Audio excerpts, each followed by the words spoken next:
Ok, bắt đầu cái livestream của tối ngày hôm nay thôi. Chúc mọi người là con heo quay nôi. Hôm nay thì hôm qua chứ hôm qua tôi ốp, rồi tôi nhổ răng khôn nói chuyện không được.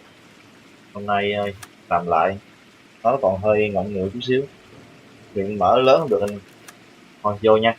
Tập này chắc 2-3 tập nữa là anh em rồi. Hôm nay một tập này tập sau là anh em.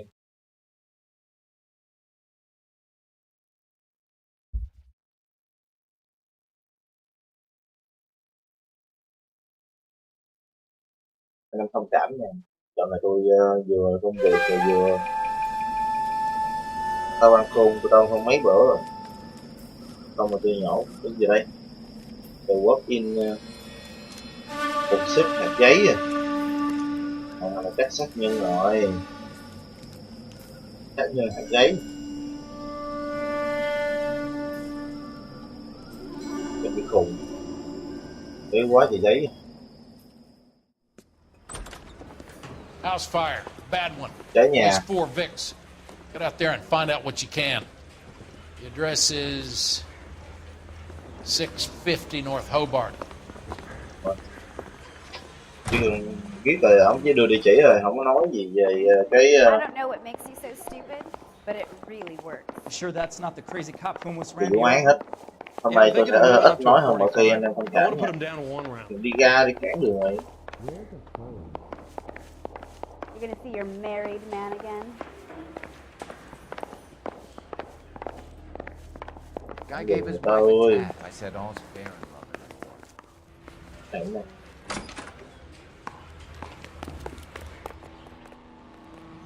Cái xe là sợ cho chán quá.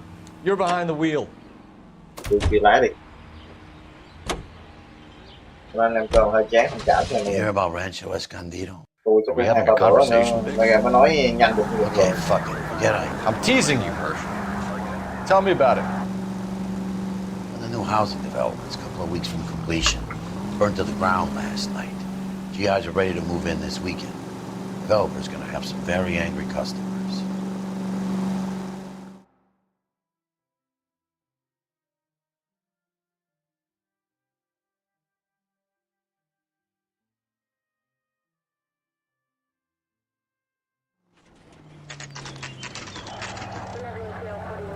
Căn nhà cháy.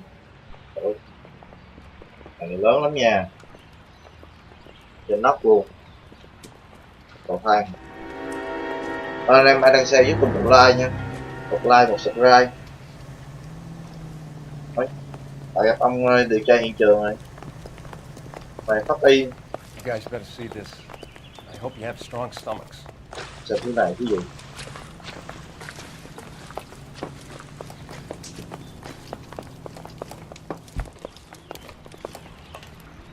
Wow.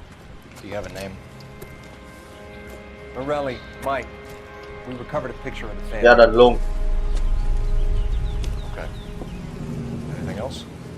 Be honest, I just got here, Phelps. Best you talk to Lynch. He's the expert. Doesn't make any sense. Why aren't they scattered around like the rest of the debris? Rồi đứng quỳ lại. Ooh. I think someone moved them after the explosion and before the fire. Can you explain that, please? I'm almost positive the cause of death is asphyxiation due to gas inhalation.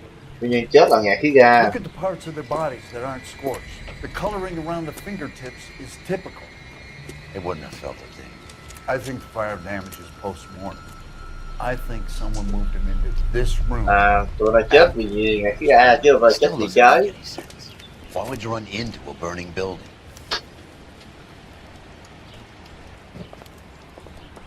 Để tôi xem tôi làm có mắt kiến rồi. Tôi đeo mắt kiến nhưng mà có hơi bụi.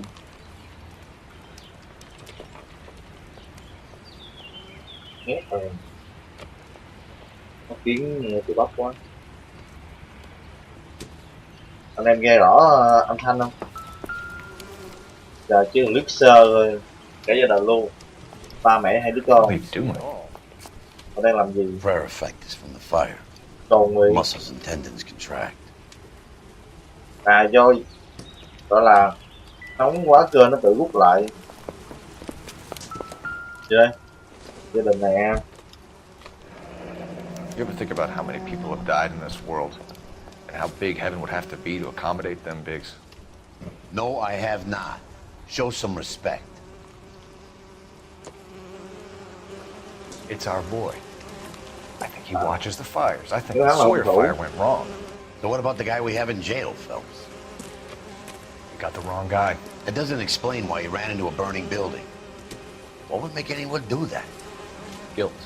For the fires? For his mistake. This guy wants to burn houses, not families. He expects the houses to be empty. He was trying to redeem himself. Probably thought they'd be happier together. Nó là cái You are thằng one con cũ very nên là nó disturbed muốn chỉ muốn đốt nhà chứ nó không muốn I know you had it rough lately, but you should start to compartmentalize your thoughts. xui He could đốt be right. nhà. Can you come up with an alternative I'm explanation? sure it's the same guy. Are you telling me that some son of a bitch Oh, murdered that's these a people, bad the whole one. family, and arranged them here like Cupid dolls? Might fit, Cole, but I don't think we could ever prove it. There's very little evidence. Ơi trời ơi, Evidence? Albert, check out the Dạ, hot dạ, water luôn system. rồi. Make sure we're dealing with the same MO. Sure, Phelps. I'll get back to you. Leave the rest to us, Cole. You better find out what's eating the pigs.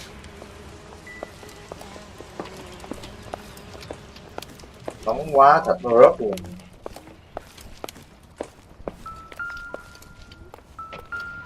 Gì đây? It doesn't appear to be connected.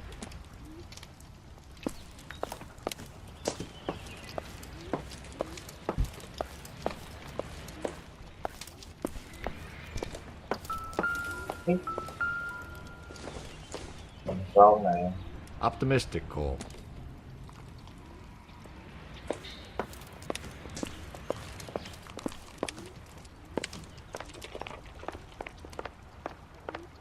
chứ là chưa có cháy. Nước không vậy?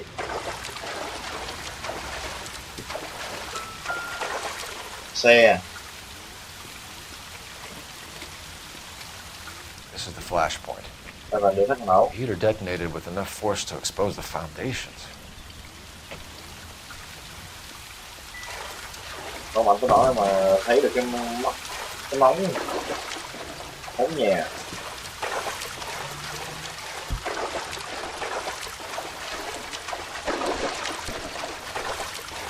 Tiền vàng đây.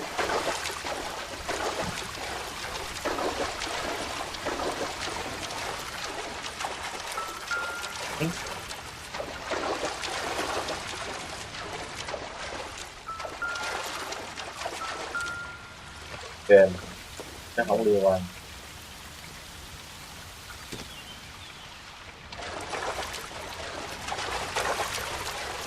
Chị Loan rồi.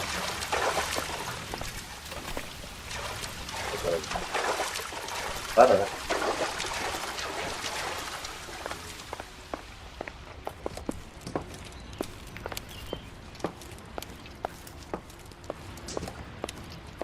Bếp.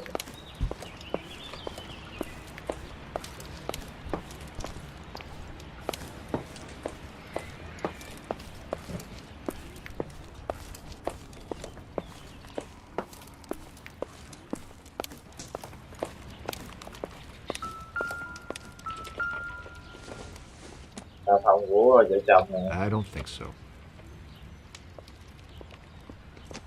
Cái lời.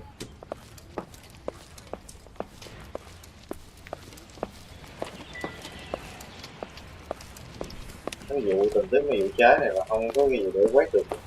Thích lắm.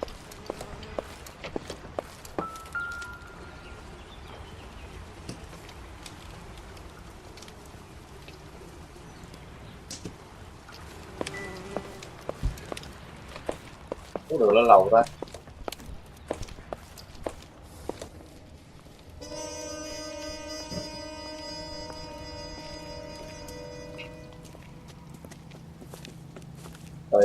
So something finally got to you.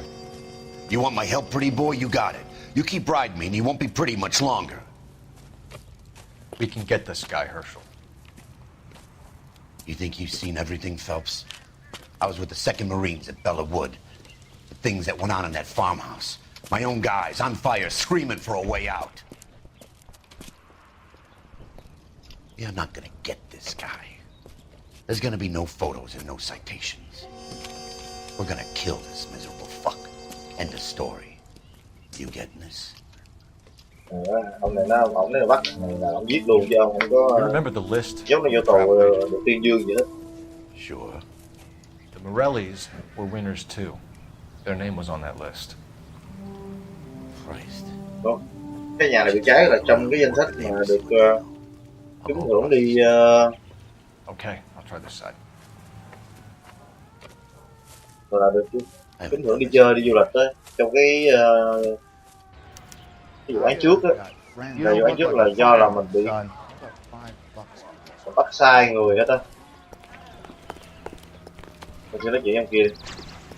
Chuyện em mình sớm. As the cannibals finished off eating the clown, one said, "Did that taste funny to you?" LAPD, can you tell me anything about the fire next door? Terrible luck. Imagine after having won that weekend away. What's your name, sir? Sao ông là gì? Foreman. Dudley Foreman.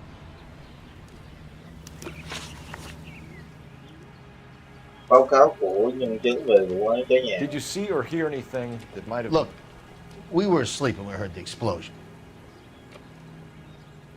Lúc đang ngủ tôi nghe tiếng nổ. Xạo rồi.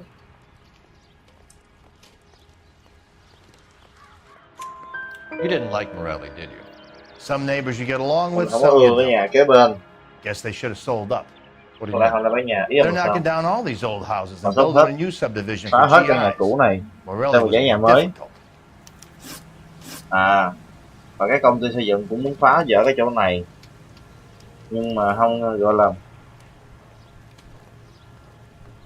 cái hoạch phá vỡ nhà. You said someone is knocking these houses down? Elysian Fields. You must know them. Their billboards, that Monroe character beaming down at you. We've had an offer for the house. Did the Morellis want to sell? I don't know.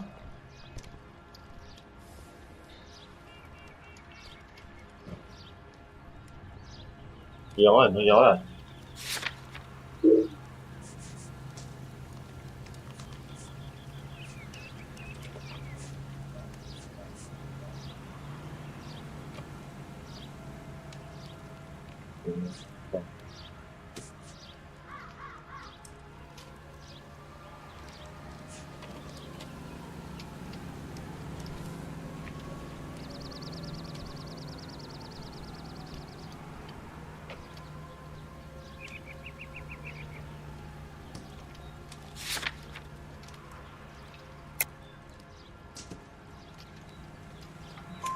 Whatever you thought of Morelli, his whole family is dead. They couldn't have all deserved that. I want you to help me here, Foreman. Morelli was pig-headed. He built the house himself. He didn't want to sell. Stubborn fool was ruining it for all of us. Nhà nó không muốn bán, nhà mà bị đốt nó không muốn bán. Nhưng mà xung quanh là ai cũng muốn bán hết. Ở cái kế hoạch của cả sớm. You said the Morellis had won a weekend away to Catalina Island? Yeah, that's right. First thing I thought after the explosion was, thank goodness they was away. Then I find out they were still in there. Who was running the competition? What? I don't know. Có thật rồi đó. Có thiệt á. You didn't enter yourself? I'd already yeah. agreed to sell. Tôi đã đồng ý The bán nhà. competition Thì was an incentive for those who khuyến were khích cho still những người thinking vẫn about it. còn đang đắn đo về đó.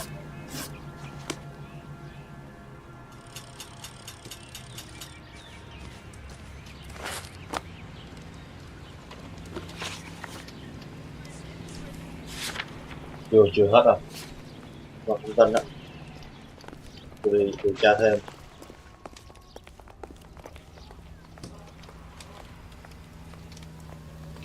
Bên kia. Ngôi nhà đối diện này. He wants a 5-star goddamn wedding.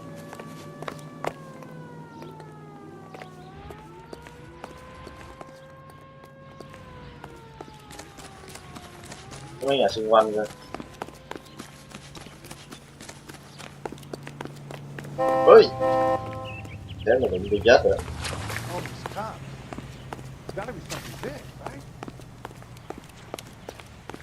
Thử đi một vòng nhà đi. À còn nó nè. Còn nữa nè. Ôi vẫn là cái máy này. Looks like the same model. Ý. Cái thằng Valet vẫn là cái thằng sửa của này nè. Mình bắt nhầm người ta.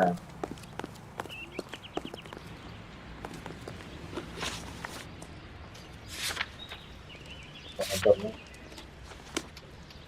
Còn tôi đi kiếm còn hành tinh đó. Đây nè.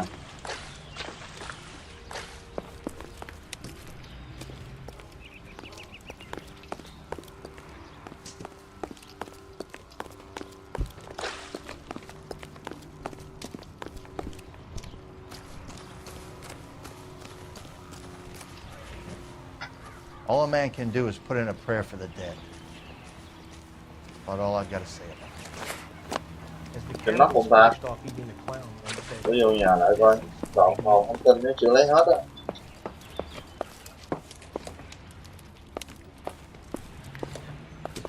Không cho mình lên lầu. Qua bếp rồi.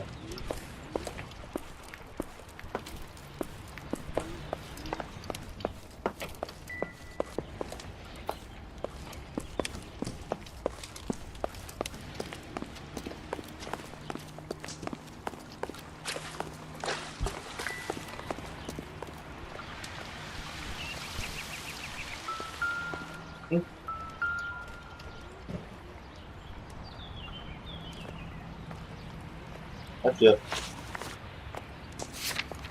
Chưa hết rồi nè.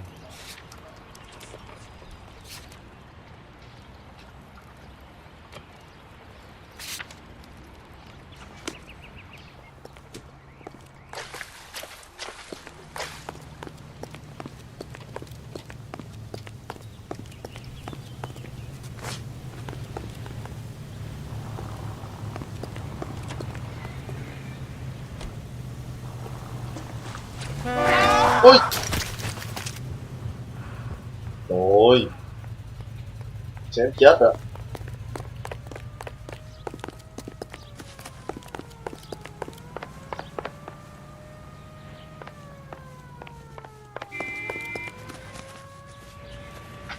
I'm stumped. Ideas? Need more from the neighbors, Cole. Keep working them. Kiếm thêm mấy chuyện hàng xóm thêm.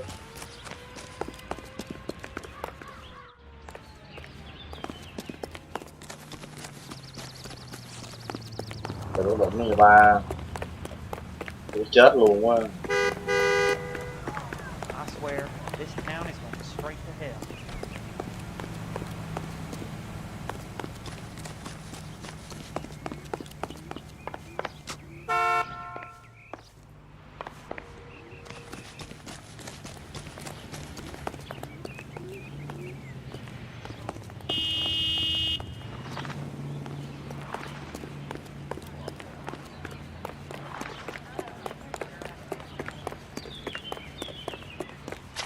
Ngôi nhà này ta. Gotta be something big, right?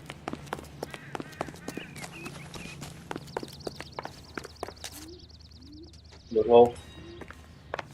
Hết rồi mà ta. I heard this is a triple Any homicide. ideas? Is that true? Advice? We need more from the neighbors, Cole. Keep working them.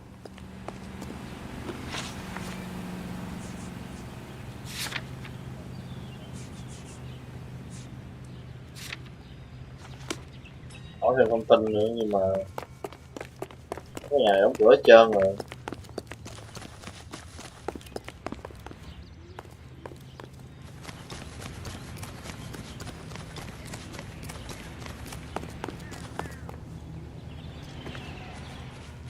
Gì á?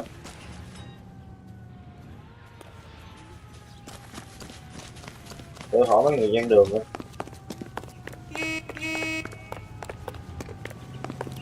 Show's over. Keep moving, all of you. Going to church. This is a doesn't make secure you a area. Christian. You Any all more need than to staying leave. in the garage makes you a car. That's the swine. Look at him. I got friends. Clear this area immediately. $5. This is a crime scene. All of you move along.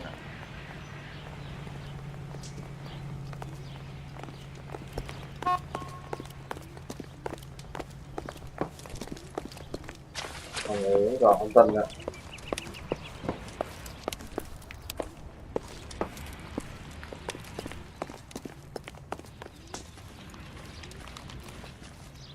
Peter nè, ở đây nè. Đây phải.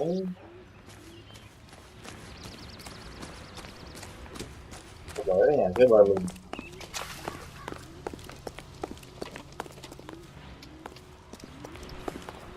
Còn là cái nhỏ đây hoài ta.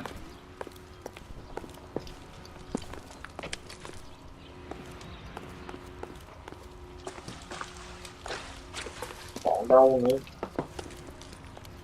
Hết 20 phút đâu rồi.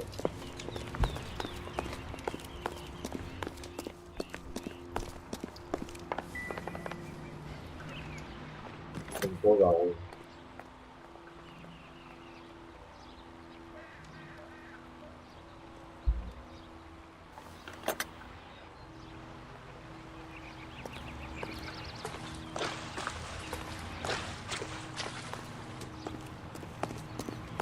Ở đây lên trên lầu đó, trên lầu còn đúng không?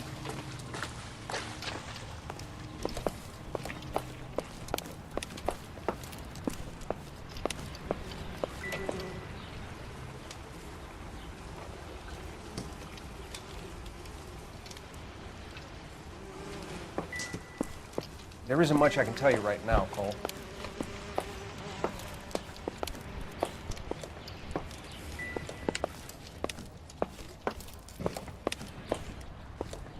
Rồi dưới nước, rồi đi dưới sàn luôn.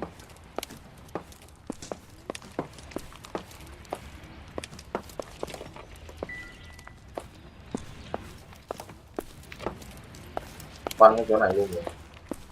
Còn dưới này anh ta. Cái còn dưới này nè.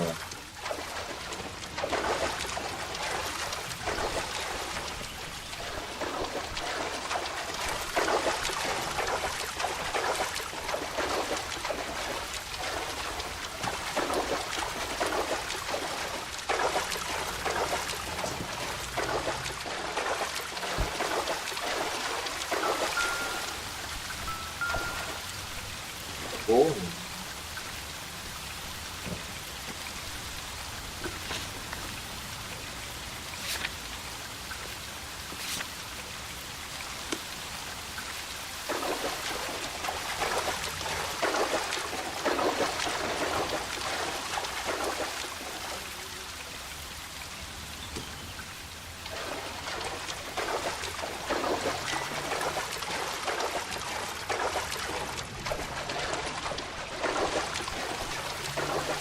Đúng rồi. Từ ta.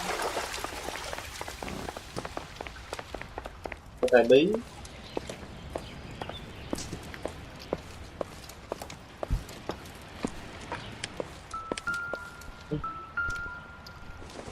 Gì đây? Seems irrelevant.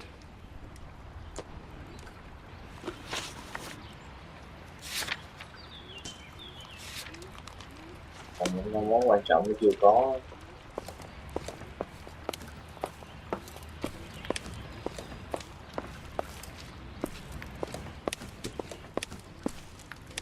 C4 trên điện thoại là kiểu gì nhỉ? Nếu kích hoạt C4 trên điện thoại là có nghĩa là nó cài chip nổ từ xa. Có nghĩa là cục C4 nó không thể nào nó tự nổ được.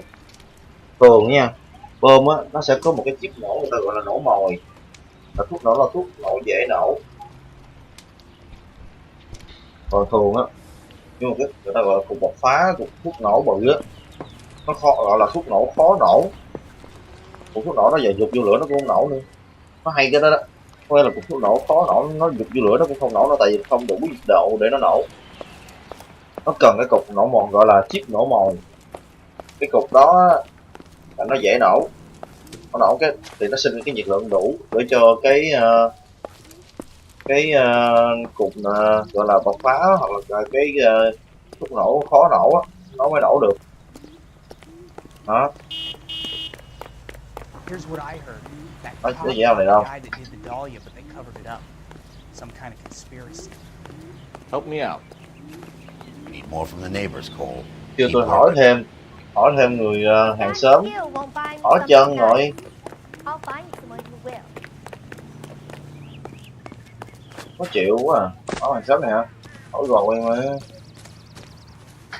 All a man can do is put in a prayer for the dead. Điều tra That's nhậu all luôn I've coi. got to say about it. Ê nè, trời ơi nhà không có còn thông tin. Số dài coi. they ain't. Phải chạy giải chiến. Từ đây. Cái tướng cần đó. Chỉ chưa coi hết.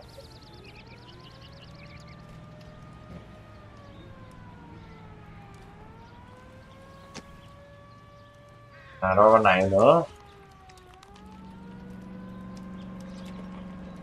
Cái gì đâu.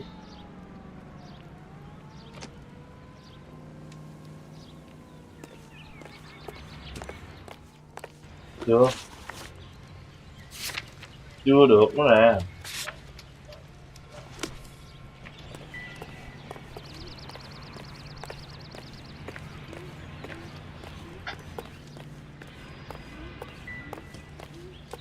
Chưa được nữa. Người nào này cũng có vấn đề. Ôi, hỏi dân qua nhà bên đây luôn. Hai Nhung. Mình nói chuyện không được.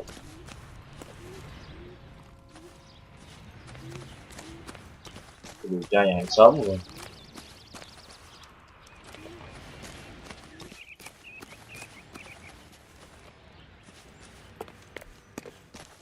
Có là đâu ta?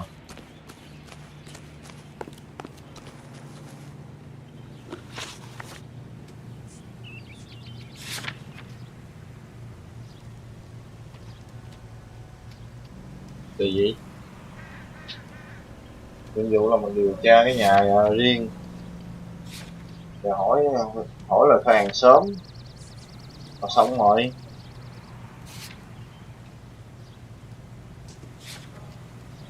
Hỏi ông này rồi.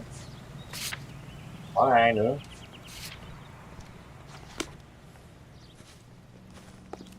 Gì vậy?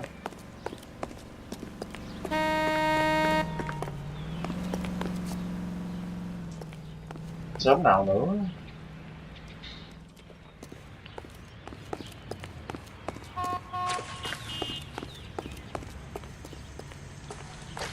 Khó chịu luôn á.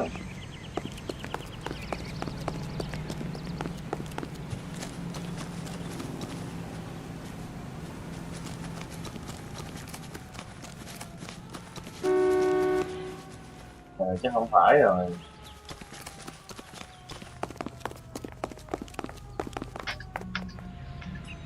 I'm at a loss. We need more from the neighbors, Cole.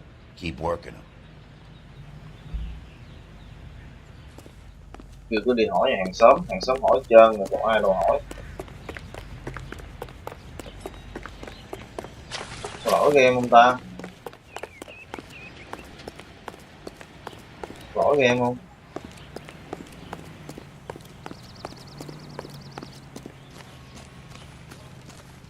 All a man can do is put in a prayer for the dead. That's all I've got to say about it. Đi xong hút ca vô lại coi. Thì lỗi game rồi đó.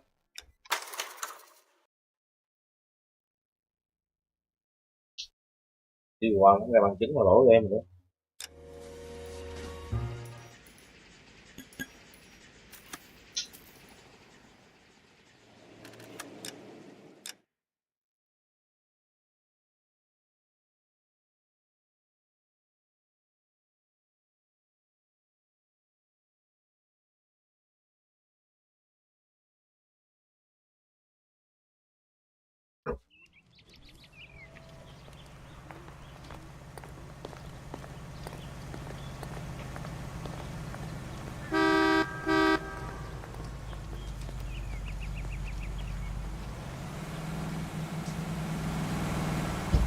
Chưa được.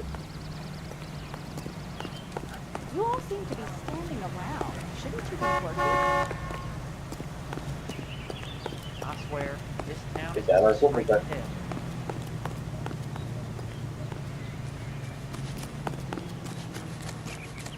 Ôi cái gì trái đấy? Phải hả? Cái này không phải rồi.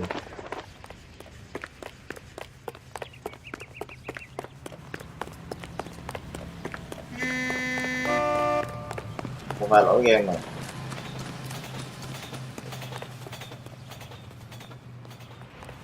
Được luôn. Chưa hỏi hàng sớm hỏi rồi đó. Gì ta? Còn để tôi chắc phải đi coi. Lên mạng Để sạc khoản cách nợ xấu đến tận 5 năm sau.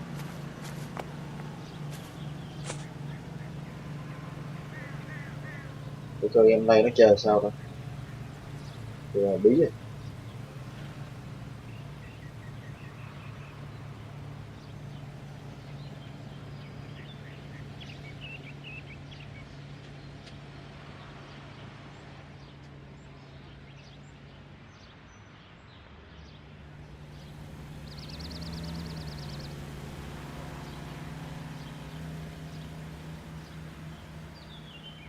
Thường tôi chỉ coi cái đoạn mà tụi nó Cole, tạm we dính thôi. got things to do.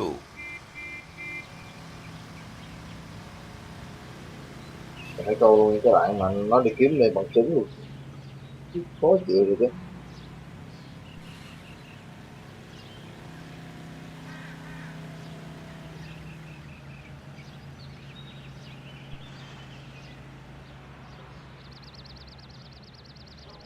Nên đợi xíu nha để coi tôi coi đoạn này đã.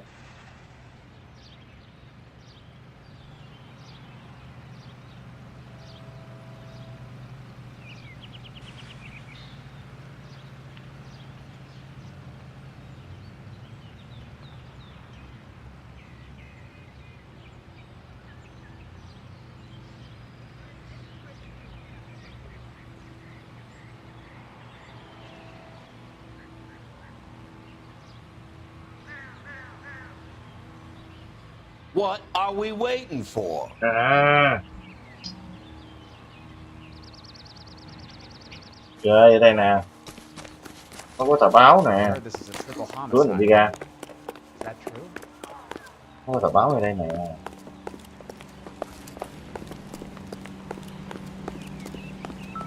Có.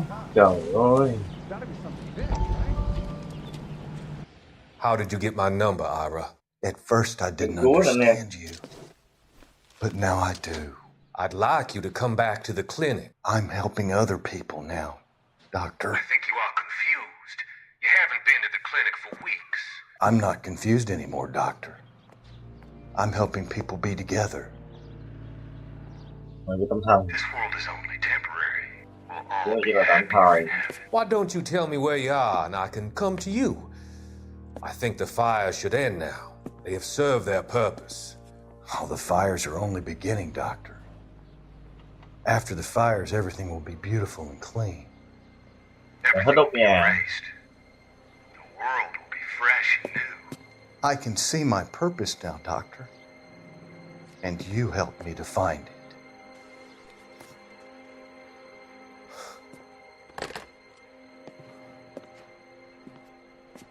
Nó sẽ đốt tàu suối, đốt nhà đã rồi cái thằng này bị tâm thần nó đốt xong nó bị nghiện nghe nè.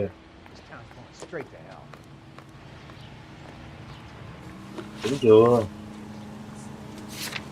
Chưa nữa nè. Chưa.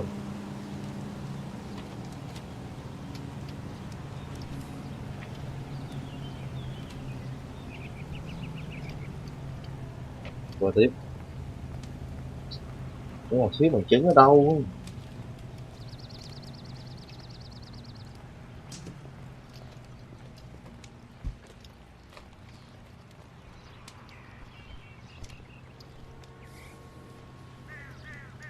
À,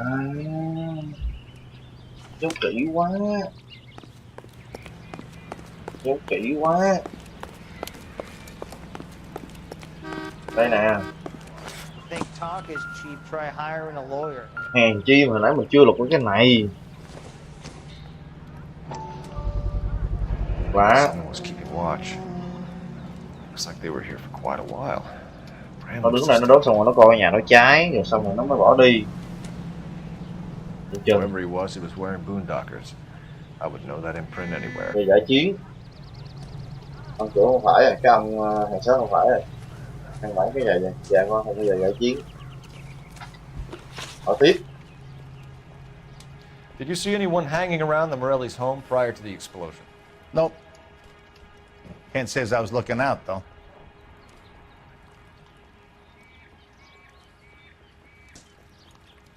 Cái dối.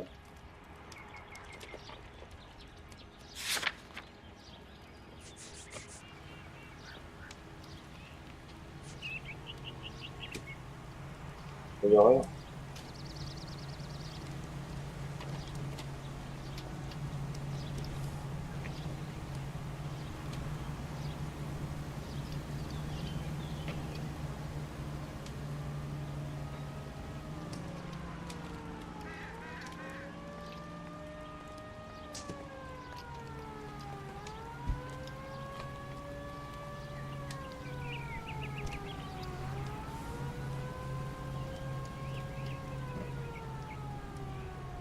Không có thật à?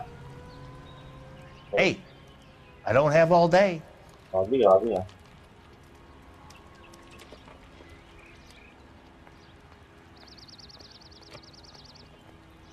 Nhìn nó giống nói dối vậy.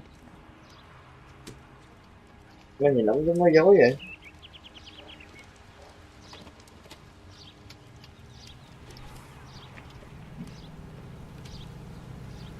Trong game này nó chơi là nói thiệt.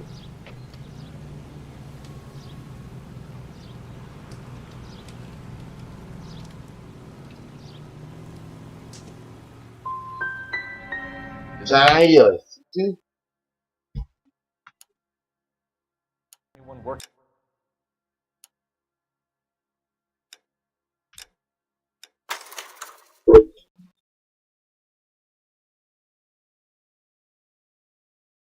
Thôi hôm nay nó chơi là nó thiệt ta. Dối mà.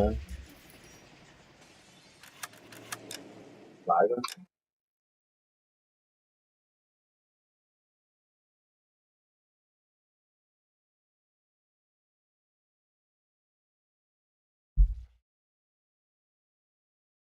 Hôm nay tôi nói thằng nhỏ chút xíu này không cảm.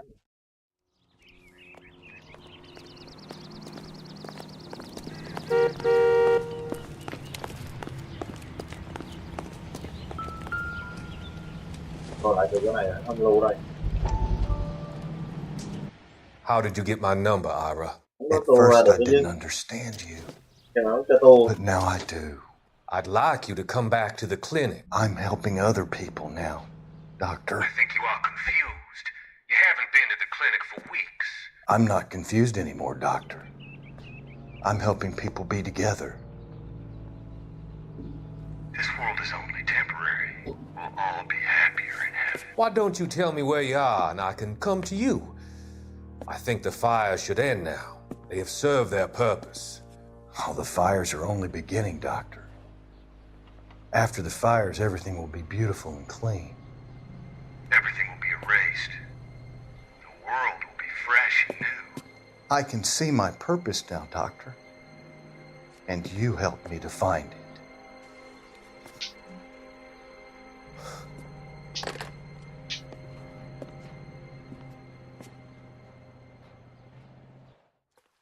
I swear, this town is going straight to hell. Cũng chính lại ông kìa, giờ ông nói dối rồi.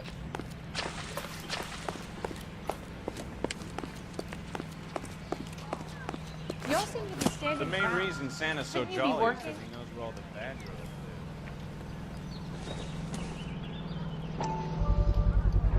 live. Someone was keeping watch.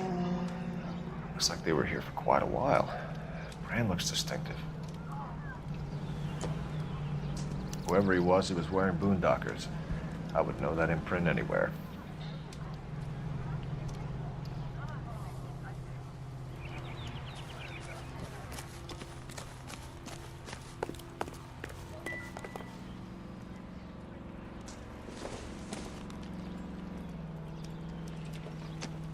qua luôn.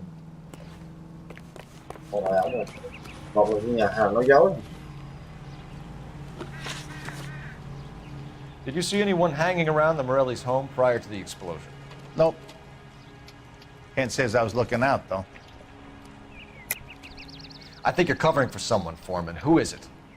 And I think you are off your rocker. How can you make an accusation like that?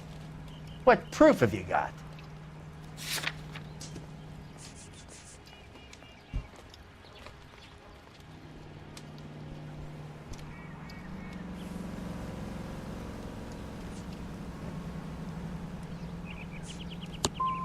I can see you're the excited type.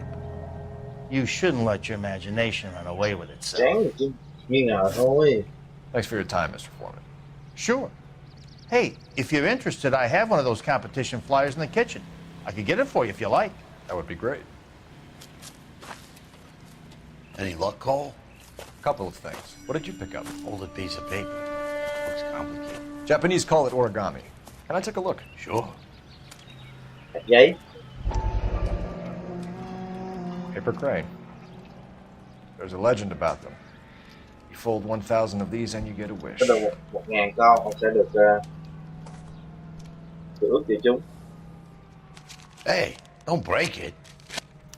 I'm not. I'm unfolding it. It looks like a waybill or a flyer. For what? For Elysian Fields developments.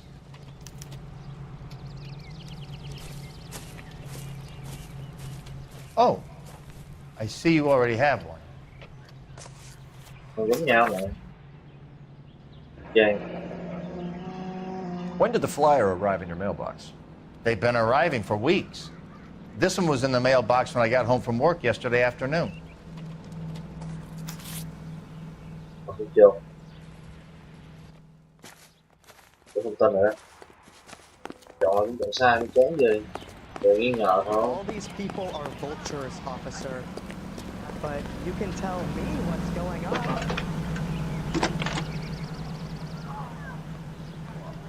I need an address for a property developer. Elysian Fields Developments. One moment, Detective. The address is 748 North Oxford Avenue, Wilshire. Anything else? Messages, please. You have a message. Contact Captain McKelty immediately. Thanks. Can you put me through, operator? Of course. Here you are. Commander? Blades on the Morelli fire. We're about to go and visit Elysian Fields Developments. You're about to do what? Leland Monroe? He's a personal friend of the mayor and the chief. Are you out of your mind? Gọi là mình đi cho một hồi ra tại vì có quyền chức không? Commander, we have a line of inquiry. You have something, you bring it to me. You're hanging by a thread, Phelps. Do you understand? Yes, sir. Good. Have a report on my desk today. Là một là nó im lặng, hai là Kelty has warned us off over Elysian. Makes sense. It's a dead end. We should check out Rancho Escondido. You know the place? Sure. Corner of Fountain and Wilton. Let's go.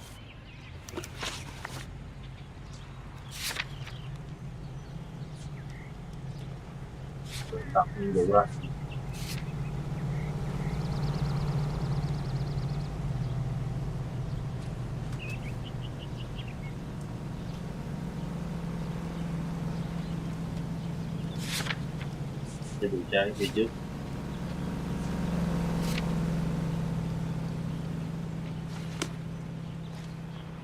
You can drive.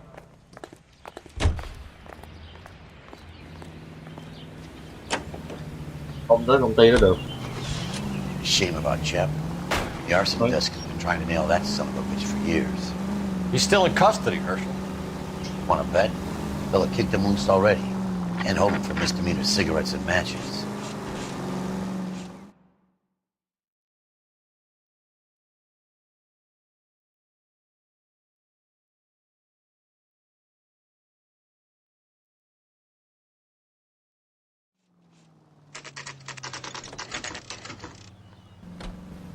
You know, there are times when you really miss a nightstick.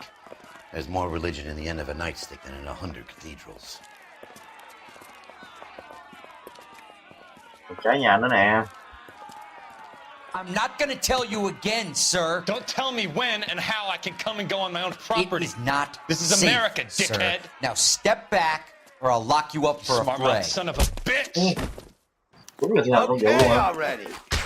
Dạ, chưa. Being damn fool. Chưa chuẩn bị. I'm gonna. Vô đây.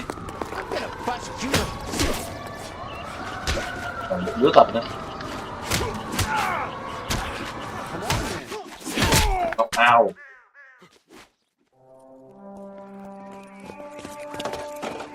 Good thing you showed up when you did, detectives. Those folks were baying for blood. Okay, then. Let's see if there's anything left to take a look at.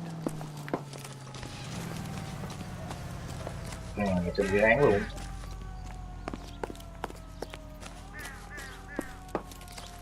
Có người ở nhà thôi.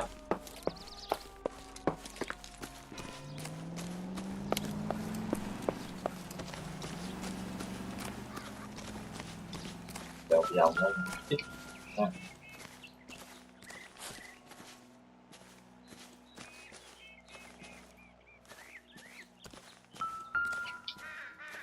Từ đây.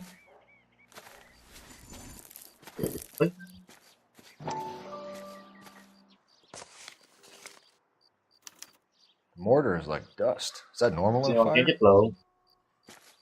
I'd expect some shrinkage in the heat, but it looks like the cement barely adhered to the brick. Xi măng không dính vào gạch máy. Doesn't appear to be any wall ties either. This thing looks like it was built on the cheap. Xây dựng phải vật liệu giá rẻ. Ôi đụng cái vải luôn vậy.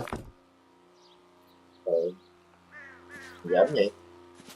If we're paying a visit to Elysian and ruining my career, let's bite the bullet and get on with it. Có đây hả?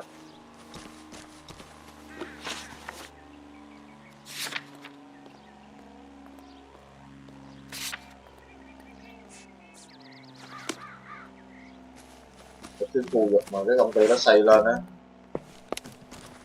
xây dựng vật liệu giá rẻ. Là dự án của công ty đó xây nè. Công ty mà đi đốt nhà người ta xong rồi làm dự án á. You drive. I need to go over the case notes. And where exactly are we going?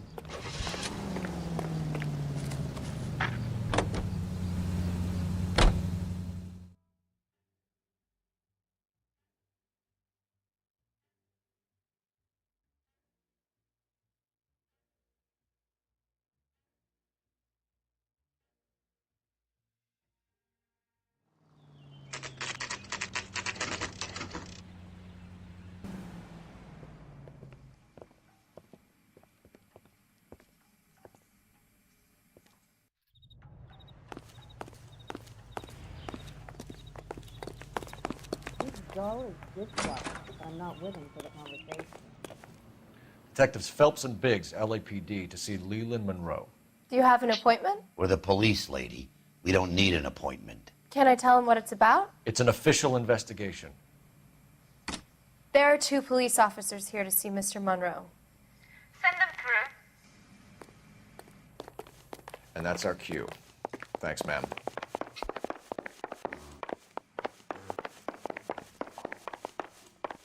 May I help you, gentlemen? We would like to speak to Mr. Monroe. I'm afraid it's impossible.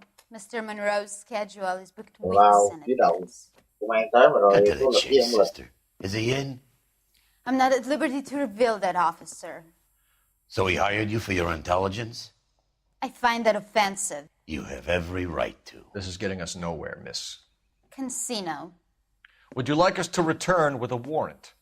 That won't be necessary, gentlemen. Come into my office.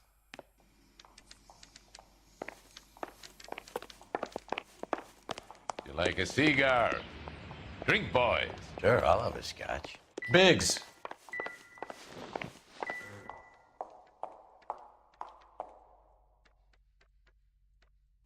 Can go.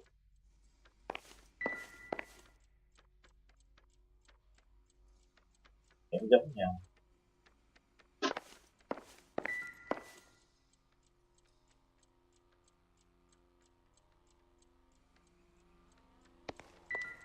We're investigating a series of domestic fires, Mr. Monroe.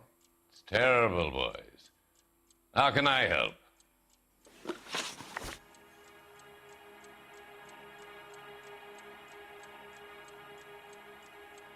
Elysian Fields and Suburban Redevelopment Fund flyers keep turning up in the vicinity of the fires. They're turning up all over town, boys. Can you imagine the current demand for housing? So that's your explanation, Mr. Monroe? Coincidence? Explanation? Why, what's to explain? I advertise on radio and billboards for buyers, and I advertise for sellers using waybills. Cũng queo nha. Bữa này càng một cũng queo à.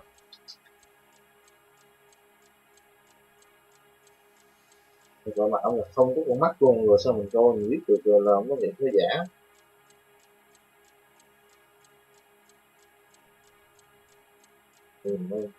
Cái con này có thể nói thiệt. Rồi là rồi đổ xài cái chồng. Đẩy đi.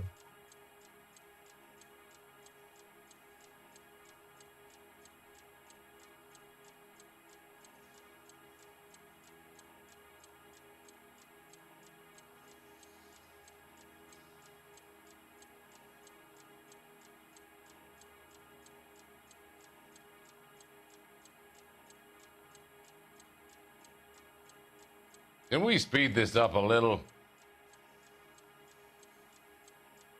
Cái việc nó xạo.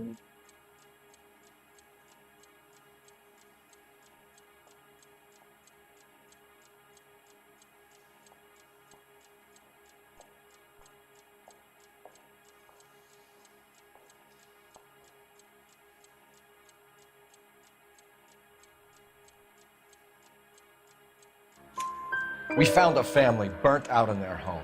Another house burned to the ground. Another Elysian Fields flyer. Our information is that they didn't want to sell. Are you saying that's something to do with me? Is that your point? Vũ Nguyễn. Point is, every time Hôm we nay find gần a một family tiếng rồi, barbecue, gần em we find one cái of này your rồi. flyers. Is that good advertising? Tùy chúng thưởng thường. Chuyến du lịch. What do you know about a competition for families to win free vacations to Catalina Island? My company runs many promotions. I'm not familiar with that one.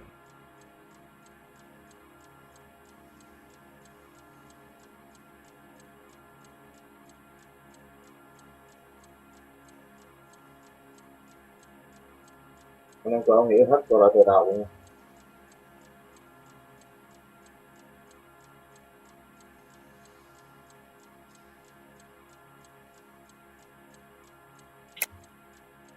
Level with me, Mr. Monroe. You know all about the vacation offers. You can believe whatever you like, son. You're missing the vital ingredient called proof. Chứng.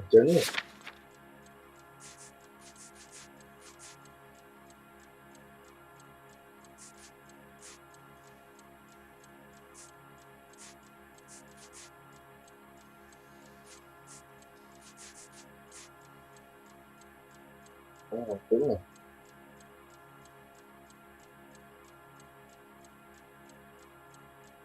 Hôm nay nó hơi khó khăn nha anh em thông cảm.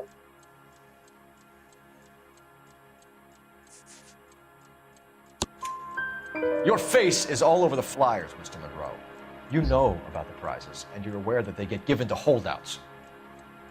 Hôm qua đi mổ đi nhổ ăn khôn. Dạ nó chỉ nói đâu, nó phải ấp hôm qua. Hôm nay thì nó đã đỡ hơn chút thì nói chuyện lại được nhưng mà cũng không nói rõ ràng được. Chỉ có những không.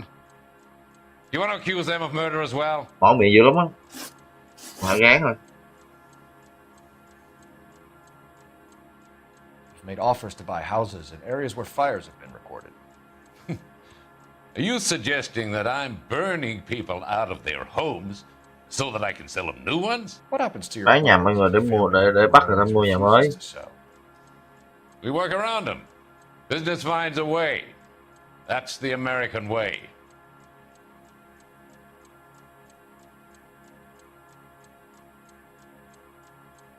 Tuần sau thứ năm phải đi cắt chỉ nữa nè. Còn bây giờ là sẽ nói với chồng mày tới thứ năm tới Tết. Tại nhất tới thế nào? Nhanh nhất phim.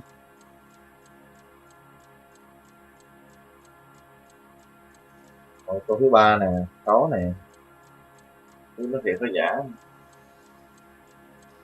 Mình cái mặt là biết nó xạo rồi nhưng mà chứ mấy ông gọi là cấp cao khó lắm, khó đoán được.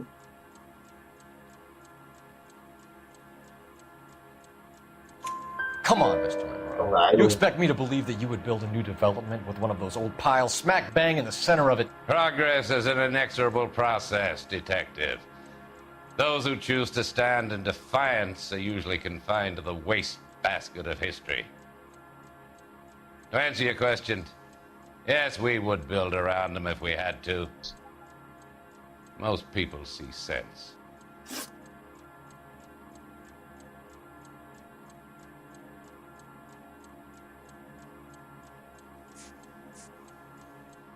What's Elysian Field's involvement in Rancho Escondido? One of our latest housing developments. It was due to open on the weekend, or was before the unfortunate conflagration. It met with building code regulations. Absolutely. Only the best for our returning heroes.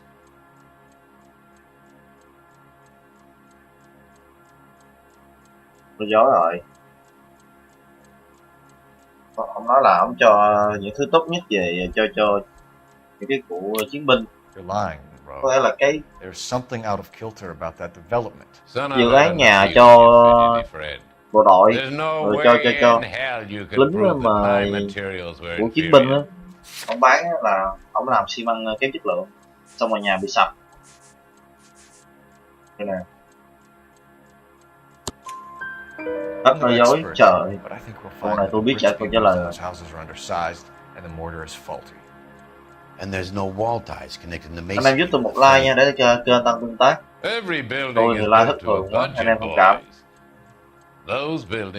Cố gắng ngày nào cũng like luôn á. Một tuần chưa up một ngày không là nghĩ không được. Investment of that magnitude demands it. Do you think that they'd vouch for the buildings without examining them? The arsonists. Do you have any suspects? We aren't at liberty to say. I didn't. Ok, nhờ Vũ Nguyễn. The contractors I use for waybill. Hôm nay thì sẽ ít nói hơn mọi khi một chút. Could be any of them. I have a Tôi list phá of bỏ. their names if it would be of any help. That would be very helpful. Tôi đã nói rồi, gặp cái Glad to này. hear it. I'm always happy to help the LAPD. Mình vẫn nghi ngờ cái công ty này là đứng sau tất cả điều việc là đốt nhà khác. Did you know that I'm on the board of the police pension fund? Rồi, thăm dò hả?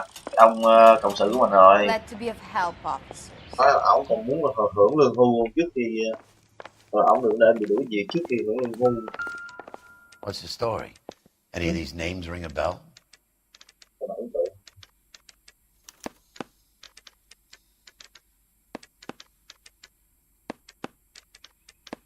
Ý, cái này nè. Herbert Chapman is on this list. Find the phone. We need to know where we're at with Chapman. Chapman là ai? He's dull as this. Your boss is a fine man.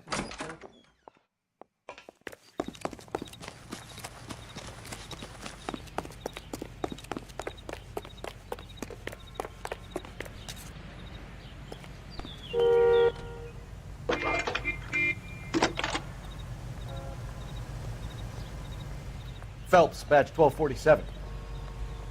Có ngày xưa gọi là nó số điện thoại định danh. Bên Mỹ là số điện thoại định danh lâu lắm rồi, giờ Việt Nam thì nó có thôi. Em thấy không? Gọi là nó chỉ cần tên. I'm sorry, detective. Not your fault. Không cho mình thông tin luôn.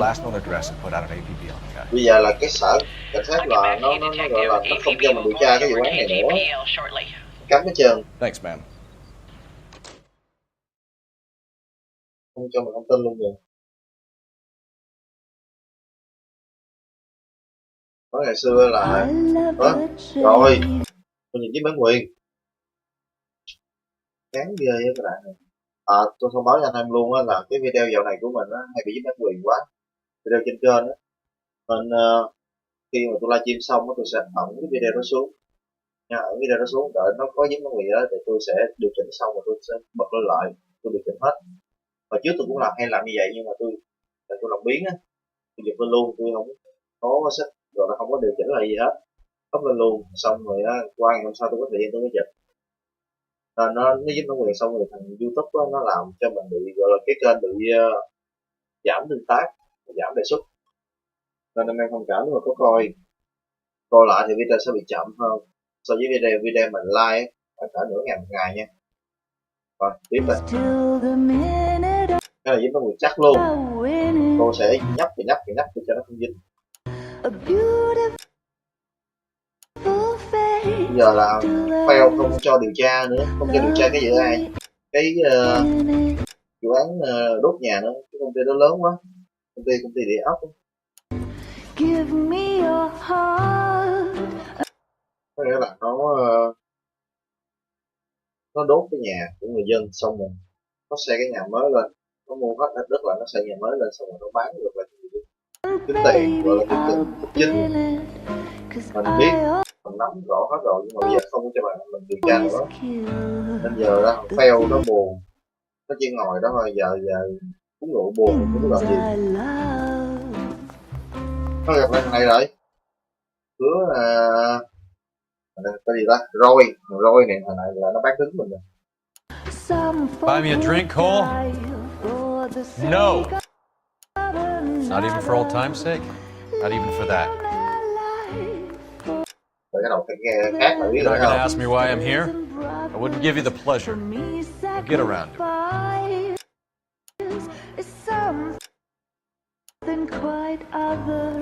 She's in fine voice this evening.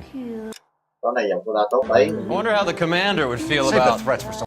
Thằng Roy này nó còn không được chứng tập nữa. Who cares about the Roy? You're breaking my heart, Cole. You know how I feel about you.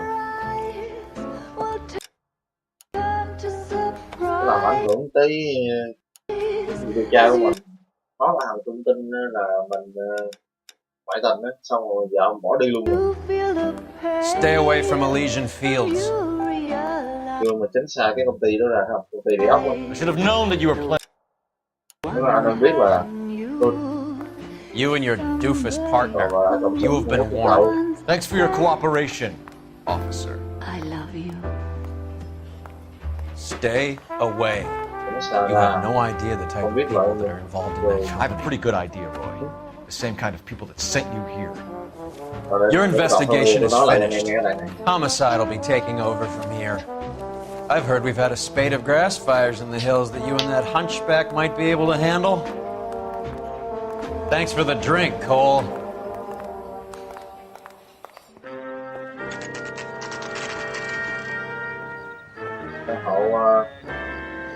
You get the message about Monroe? Yeah, Earl delivered it. You? McKelty. He started making noises about my pension. Sorry about that, Murphy. I didn't mean to drag you into this. Save it, Phelps. Monroe's an asswipe. And so was Earl. And so was McKelty when it's all said and done. Tôi đầu lên cao chào nghe bây giờ cướp bỏng rồi tùm lum cái điều. KGPL calling car 11K, 11K. 11K, go ahead. 11K, the last known address of suspect Herbert Chapman is 650 North Kingsley Vi Drive. phạm ở trên đường kìa. Roger that, KGPL. 11K en route. Let's go pick him up. Điều tra You căn fought hộ. at Sugarloaf, didn't you? I did, but I don't like to talk about it. You come across a guy called Jack Kelso out that way? You know Jack Kelso? He's an insurance investigator over at California Fire and Life. Our paths cross from time to time. For some reason, seeing you makes me think of him. Has Jack spoken to you about his experiences on Sugarloaf? Or the rest of the campaign? Jack keeps stum just like you do. I know what it feels like to get back from conflict. You gotta respect that. Mã này là cho nó nhường đường cho mình.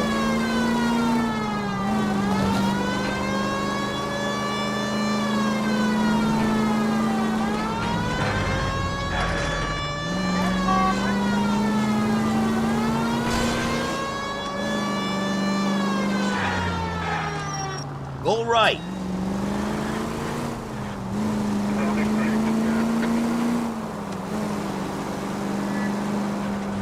Ơi tôi thích. Ôi đang đi ẩu quá.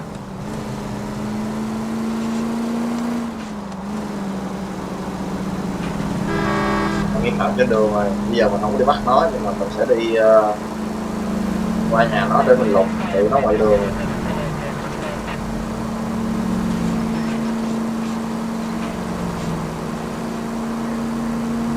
Sao đó ta?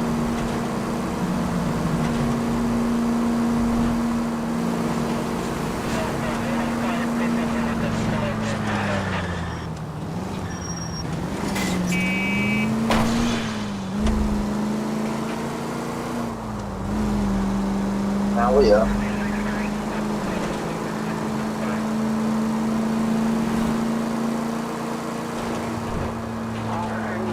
Kia thằng Rô nó vào. Anh em mới nhớ tôi từ lúc đầu lúc mà mình chuyển qua cái đội mà điều tra của thằng Rô làm cộng sự của mình đó, mới vô cái nó nói mình xuống thấy chiếc xe xịn quá, chiếc xe mà mình lấy mà đi điều tra chung đó, xe mui trần màu đỏ. Đó, xe này xỏ cắp mà nói không, xe này xe của tôi chiến mã luôn con Rô á, đúng tưởng là nó ăn rồi là nó ăn hối lộ, không có tiền nó mua xe xịn được chứ. Nó tự nhiên mà nó có xe vậy.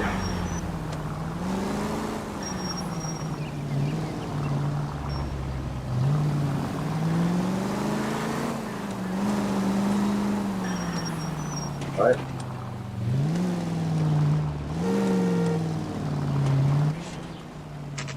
Nó chạy rồi. Phải.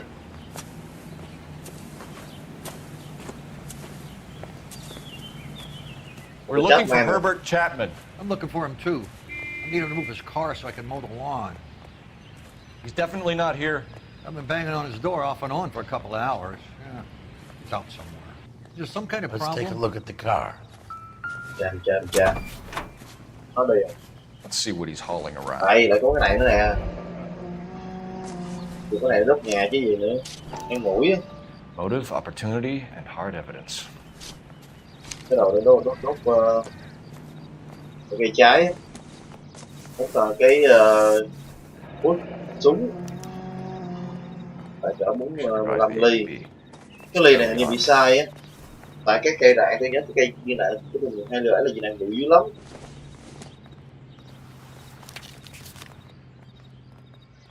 Definitely gives him opportunity.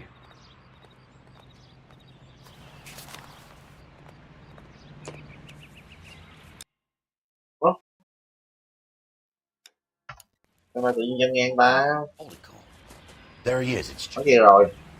Shit, he's seen us. Thấy chúng ta rồi. Cops. Again. Hả? Có súng nha, dí theo. Son of a bitch, he must have caught the trolley. We gotta move fast, Cole. Cái là tàu điện. I'll call this in, get some cars dispatched. Car 11K calling KGPL. 11K requesting assistance. In pursuit of suspect aboard the 1110 University streetcar. Currently heading east on Melrose Avenue. Advise all units. Suspect is in control of car and driving dangerously. Roger 11K. All units, officers need assistance on Melrose Avenue. The suspect aboard the 1110 University streetcar headed eastbound. Suspect is in control of the streetcar and driving dangerously. Code 3 identified. Stay on his ass, Cole. Don't lose him.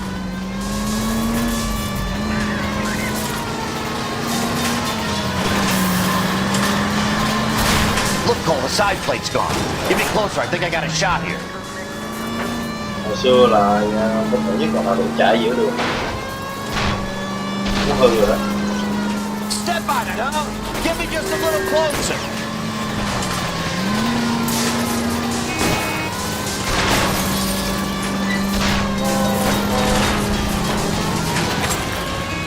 End of the line, you little prick. Come on, Cole.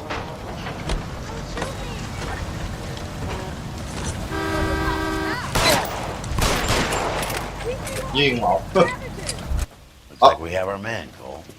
Well done. I'm not so sure. Chắc lắm, chắc man hình như là seems to be more to this than a personal vendetta. What are you talking about? Thằng này là Fire hát. and benefit Elysian in some way. I see Chapman and Monroe working together. You have a point. The evidence is good for Chapman. Hard to be worrying about his side of the Không story, phải thằng này đâu. blasting away with that big 45.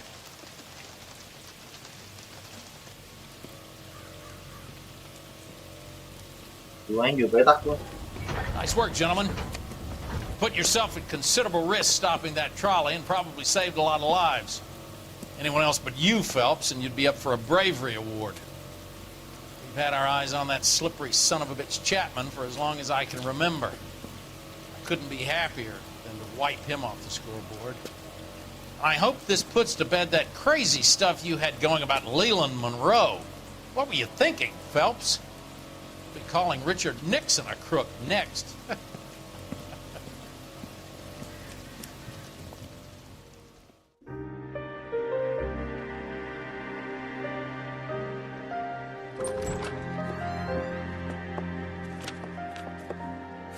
Thôi trở về lại rồi. Lên chứ.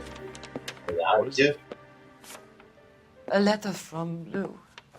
His insurance policy named me beneficiary. California Fire and Life. You worked for Elysian? The roof that he was working on collapsed. It's a very generous settlement. Elsa, I'd like you to do something for me. I think there's something dirty about Elysian Fields. What has that got to do with Lou? I want you to reject this settlement. I want you to go and see an investigator named Jack Kelso and ask him to make some inquiries about Lou's case. Isn't this police work? Do you want to find out what happened to Lou? Why would he help, this Kelso? Jack won't be able to help himself if he smells a rat.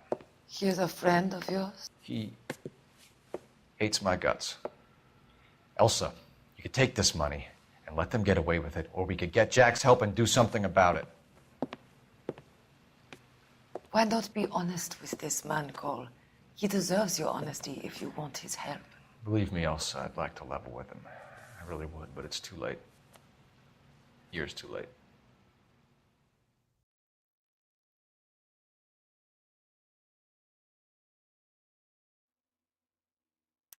Để cái này trả lời. Người giữ được 5 sao.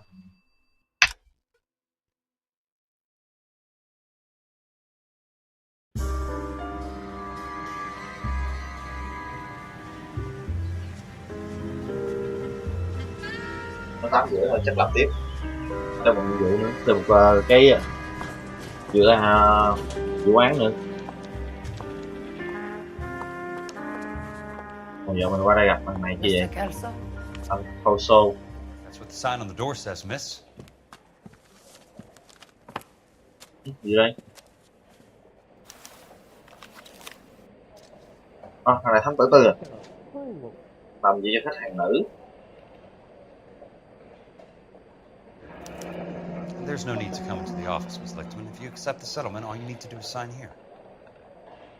Bây giờ là mình chịu cái thằng Kelso này để mình. Thằng này là đi đánh giặc, đi đánh trận chung với thằng fail đó hồi xưa. I don't want the money. What do you mean you don't want the money? I want you to investigate this case. I Đúng là điều tra vụ này. have been a victim of foul play. Kelso này là bạn của thằng fail á, nhưng mà hình như là hai đứa này thời trước có hiềm khích rồi. Thì vô gia thằng này để giúp người kia. Theo bị cấm điều tra rồi. Gì đấy? There's got to be more in these files.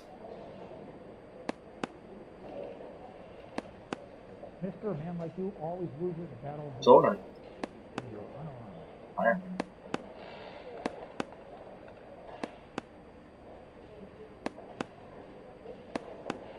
Okay.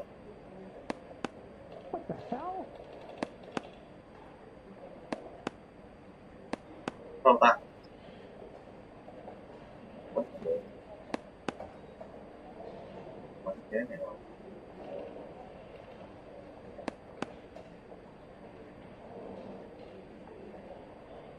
Lục qua trang nữa, trời ơi. Sounds like your friend took a hell of a fall. sorry for your loss.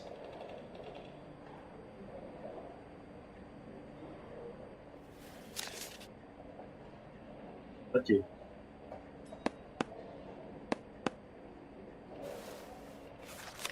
Do you mind if I ask you a couple of questions? Of course not. Em chấp khoản bồi thường.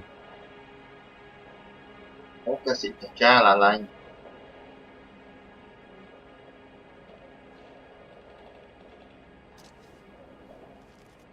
Thôi. What basis do you have for your claim of foul play? Lou Buckwalter was a craftsman. I don't believe he would have made a roof that would collapse.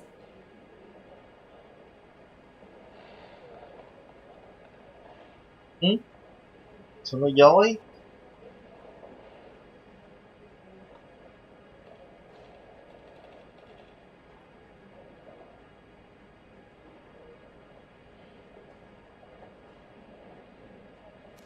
Chẳng bằng chứng gì đâu.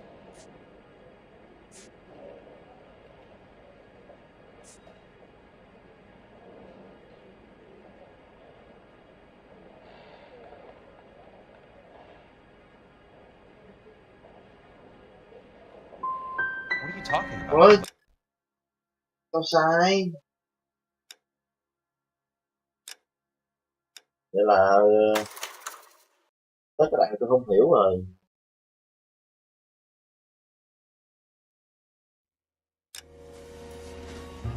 Phải đi.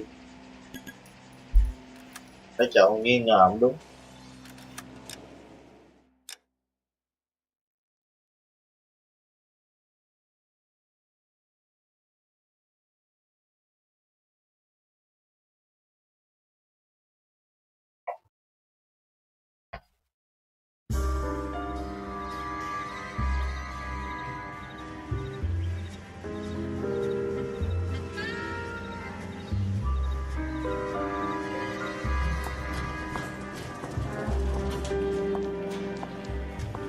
Có em này là với em vợ mình là có phải là mọi người vậy? Nhìn mặt chắc đã là mặt tựa tựa. That's what the sign on the door says, miss.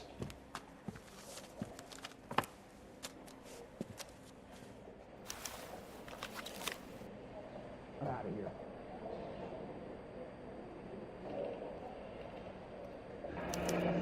There's no need to come into the office, Miss Lichtman. If you accept the settlement, all you need to do is sign here. Now? I don't accept this. What do you mean you don't accept? I think you're pushing your luck, lady. This seems to be a ridiculously generous settlement. A $200 policy with a $20,000 payout? You should... I don't want the money. What do you mean you don't want the money? I want you to investigate this case. I feel my friend may have been the victim of foul play. Okay. Let me get the case file. Tôi phải cho từ cho kiểu nó nói nó hiểu được cuốn chuyện. Con đang không hiểu á.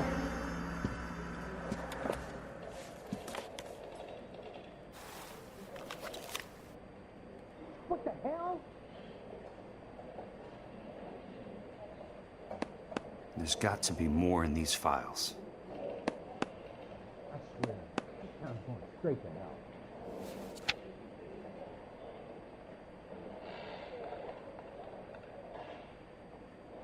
Sounds like your friend took a hell of a fall. I'm sorry for your loss.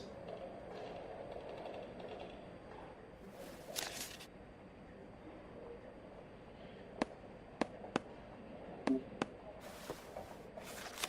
you mind if I ask you a couple of questions? Of course not. What basis do you have for your claim of foul play? Lou Buckwalter was a craftsman. I don't believe he would have made a roof that would collapse. You want me to reopen this case based on your woman's intuition? That isn't going to happen. Take the money. I've already told you I do not want the money. There's something wrong with that house.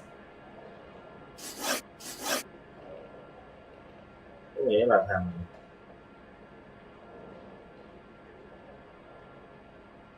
bị chết á, cái bảo hiểm cái thằng bị chết đó là được ghi tên của nhỏ này, con nhỏ Elsa này, Còn thằng bị chết là thợ của công ty xây dựng. You and Buckwalter weren't married? No. Then how did you become his beneficiary? Mà mình con bà này không có family friends. chính liếu gì. Giấu nữa rồi. Còn là bà này không có mắc bổ buộc rà gì với ông nên mình cho cái bảo hiểm cho bà hết trơn. You expect me to reopen this case because you come in here walking that walk? Well, I'm not buying it. I think you should tell me what the hell is going on. You really want to know? Yes. We were interned together on Ellis Island. Resident alien Germans whose parents had been killed by Nazis. Do you see the irony in that, Mr. Kelso? We spent 4 years there. So the roof collapsed, accidents happened. What exactly are you trying to achieve here, Miss Lichtman? Exactly what I said. I want that building thoroughly investigated. Muốn điều tra kỹ lưỡng cái ngôi nhà đó hơn. Tại sao nhà đó tự nhiên sập?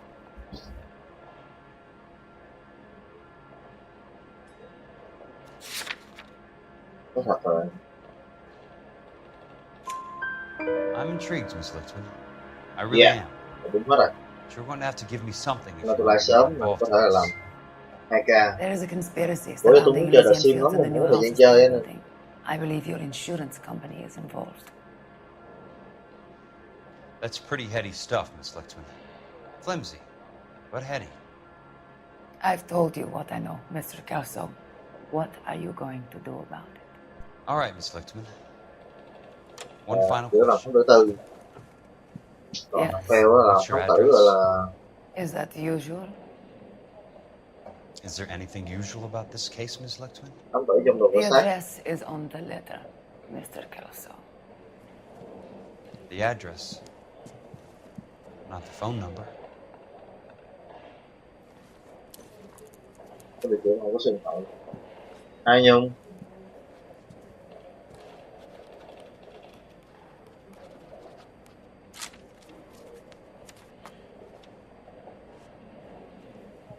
Cái chương này là làm cộng sự với fail. Còn đi tướng. Mr. Benson would like to see you in his office, Jack. Upstairs. Chắc cao sâu. Come on, I'll walk you up. Mình chuyển qua thằng chắc này rồi.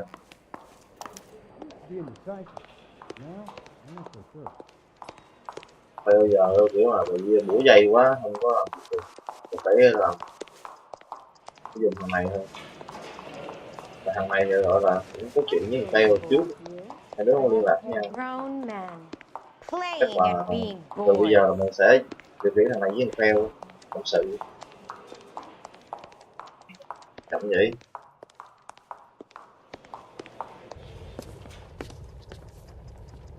Phòng của ông này. Mr. Benson, you wanted to see me? Oh, yes, Jack. I'm just trying out a new putter. I noticed Elsa Lichtman in the lobby. It's the weirdest thing, Mr. Benson. Call me Curtis, Jack. This is California. Like I said, Curtis, this is a very strange case. How so, Jack? That lady, Elsa Lichtman, is refusing a 20 grand payout. Elsa Lichtman is hardly a lady, Jack. She's a jazz musician. Plays at the Blue Room in Hollywood.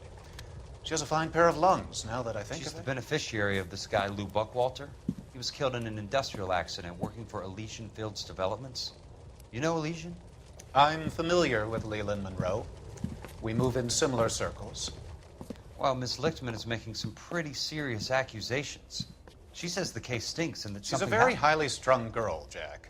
Strung out might be a better way to put it. It's a pretty Cái ông này generous ông cũng payment, coi thường Curtis. nhỏ nên I think I should look into it. Is there anything wrong with Rồi the thấy paperwork, họ Kelso? thấy kể trước là người ta coi thường cái ngày I didn't think so. tàn hát đó. Pay the case out and get her off our backs. I can't make her take the money, Deal sir. with it, Jack. Do your fucking job. Do I Mà have ông to cũng do không có everything? cho mình làm việc cho nhỏ đó. No, sir, you don't. Fine, Chứ Jack. không tin. Fine. You know I have the greatest confidence in you. Thanks, Mr. Benson.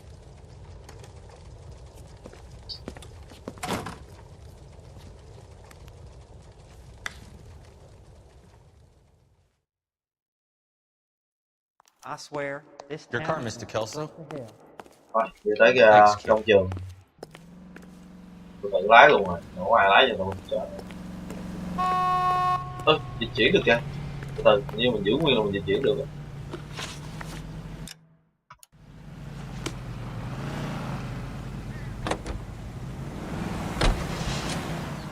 Không, mình phải lái tới đó.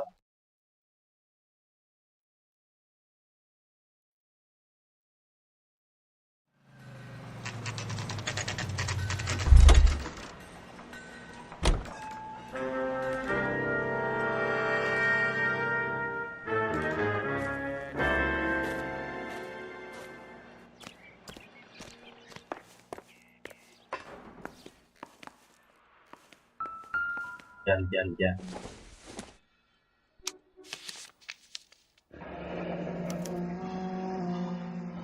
Biên lai giao xi măng.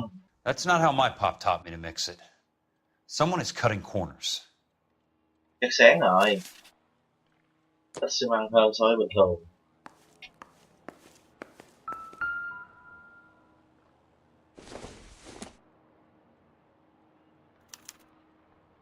Bulldozing and starting again. Nó phá dở. Phá đi xây lại.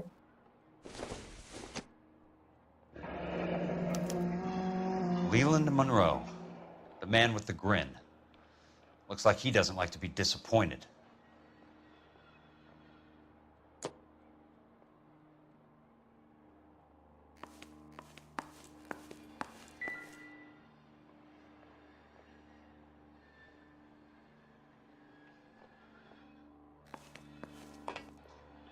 Hey, you just can't be walking around down here. I'm Jack Kelso, from California Fire and Life. I don't care if you're from the Vatican. Buzz off. I'm investigating the accidental death of a Lou Buckwalter, and... You deaf? Do I have to beat on you? Looks like you do. You're a real asshole. I came to see the house where Lou Buckwalter died. You were just about to offer to show me the way. It's out the gate and 3 houses down on the left. Don't know what you're looking for, smart guy. There's nothing there. Trong công Then ty I'll poke bảo around hiểm in the rubble. Fine. As long as you're out of my Công sight. ty không phải, này trong công ty bảo hiểm. Điều tra tại sao gọi là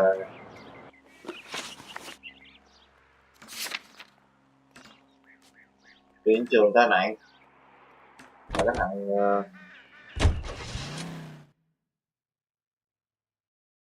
chết ở nhà sập á. The place falls down, and Rồi, then tôi they soi sửa lại bulldoze. sự việc này. What gives here? Cái thằng mà xây nhà nó bị sập, cái này chết, tai nạn và được gọi là bồi thường, nhưng mà thằng này chết rồi. Cái người thừa kế là cái con nhỏ liên đó Elsa hồi nãy, con Elsa hồi nãy nó không muốn nhận, tại vì Keep talking. Someday you'll say something căn intelligent. bản là con là thằng đó không. Rồi có cái gì đó ẩn khuất ở đây chứ không phải tự nhiên cái nhà tự sập. Nhờ thằng này là kiểu nhân viên của công ty cái này được không? Được. Công ty bảo hiểm.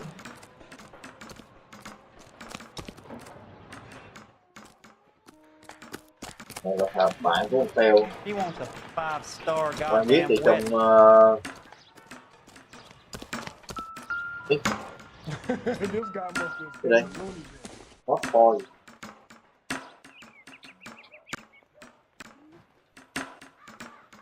I'll box your ears.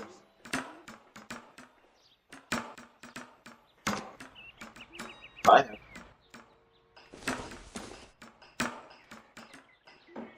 We don't find you handsome. We at least find you handy. Tôi đã rõ nhiều nó có thông tin. How bad is it? Come on, you can tell me.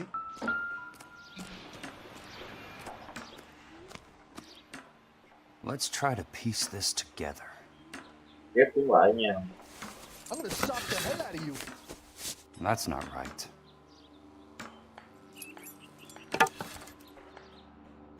What's the rush? They don't quite fit.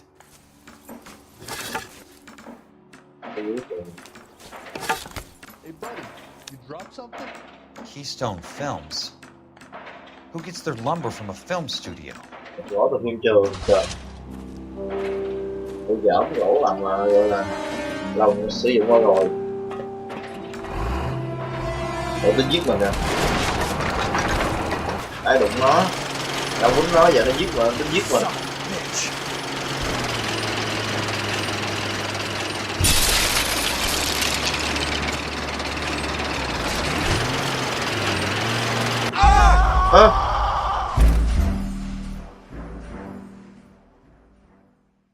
Quay là bắn nó luôn mới được.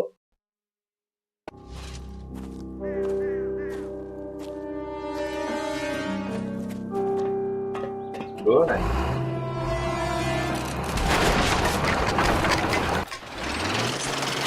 ôi chưa được, phải leo lên cao á.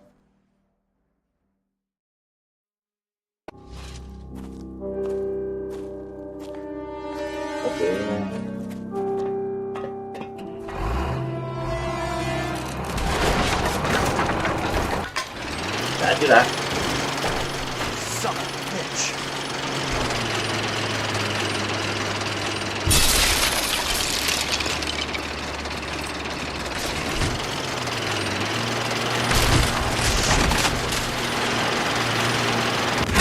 Không được á. Phải nhắc nó cũng vậy à. Đáng làm phải được chứ.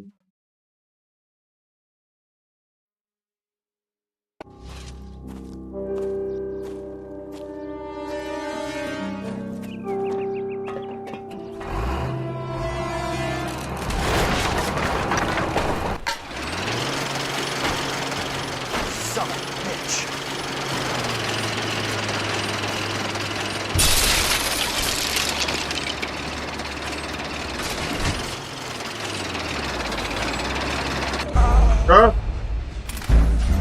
Có đưa cái đó lên cao không bắn được.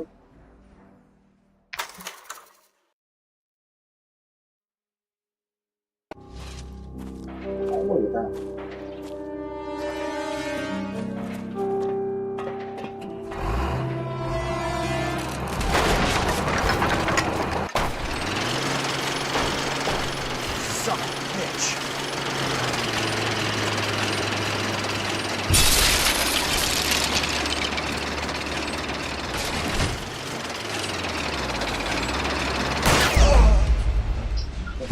Có gì vậy?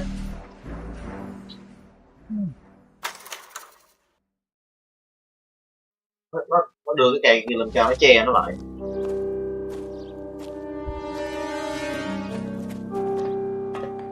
Thì nó xỉu đi rồi.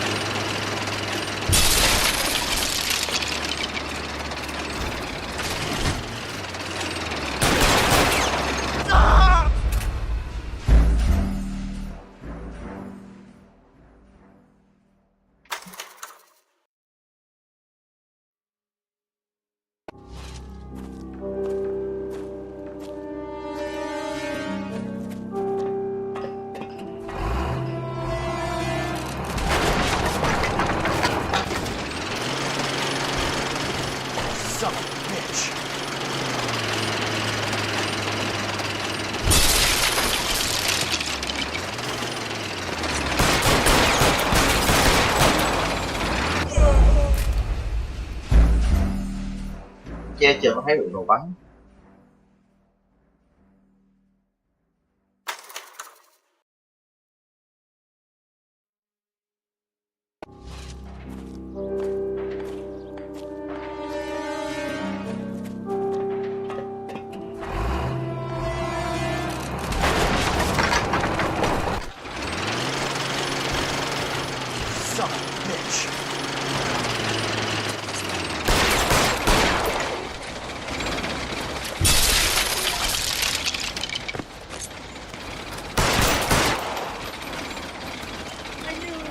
Cái vừa chạy vừa bắn hay sao đó.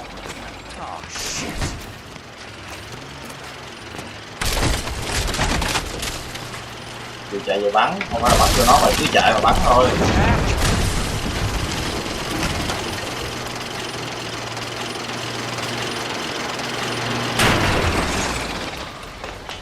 Kẹt rồi mày xong rồi. Cứa này.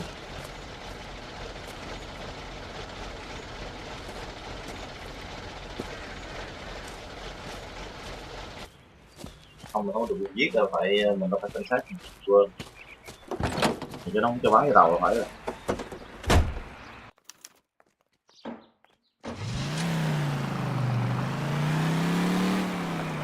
Thôi tôi up ca nha anh em, nghĩ xíu rồi làm cái 2 thôi. Cảm ơn mọi người đã theo dõi video. Tôi nghĩ đây mình đã qua đạn này cái hạt nó có lù đầy qua đạn này cái này rồi up nha. Jack Kelso, California Fire and Life Investigator. I need an address on the Keystone Film Company. The address is 658 North Wilton Place. Is there anything else? No, thank you, ma'am.